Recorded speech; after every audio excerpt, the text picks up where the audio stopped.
আজকের গল্প কালো রাতের প্রেতাত্মা।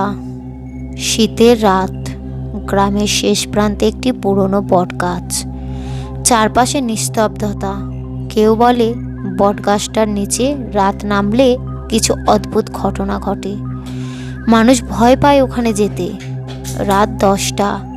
রাজীব এবং তার বন্ধুরা সবাই মিলে পাশের গ্রামে নাচ গানের আসরে গিয়েছিল। রাত গভীর হওয়ায় রাজীব একাই ফিরে আসছিল। গাছটার কাছে আসতেই বাতাস যেন হঠাৎ থেমে গেল।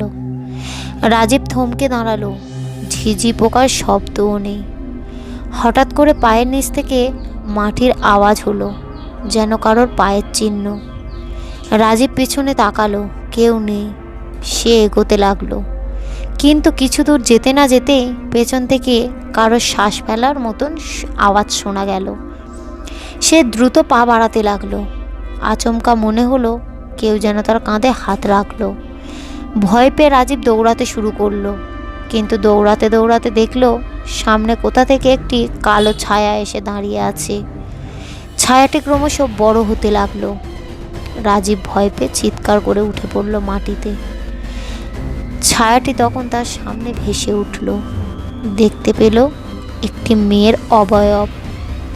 মেয়েটি বলল, তোমার যাওয়ার এত তাড়া কেন? আমাকে সঙ্গ দাও। রাজীব হতবুদ্ধি হয়ে বলল, কে তুমি? কি চাই? মেয়েটি হেসে বলল, আমার মুক্তি চাই।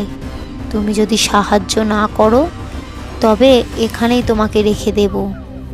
রাজীব বাধ্য হয়ে জিজ্ঞাসা করল, কি করতে হবে? মেয়েটি বলল, বটগাছের তলায় মাটির নিচে আমার দেহ আছে। কেউ আমাকে মেরে এখানে পুঁতে রেখেছে। আমার আত্মা মুক্তি পাচ্ছে না। তুমি যদি আমার দেহটি মন্দিরে গিয়ে পুঁতে দাও তবে আমি মুক্তি পাব।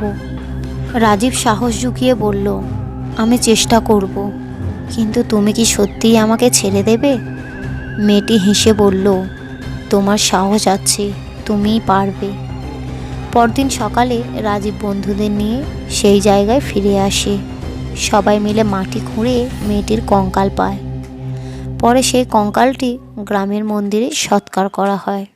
সৎকার শেষ হলে রাজীব শুনতে পায় হাওয়ার মাঝে সেই মেয়েটির শান্ত কণ্ঠ, ধন্যবাদ, এবার আমি মুক্ত। এরপর থেকে বটগাছটির নিচে আর কোনো অদ্ভুত ঘটনা ঘটতে দেখা যায়নি। কিন্তু রাজীব এখনো মাঝে মাঝে রাতের স্বপ্নে সেই মেয়েটির হাসি দেখতে পায়।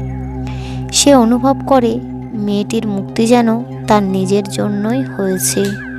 জীবনের একটা বড় দায়িত্ব সে পূরণ করতে পেরেছে।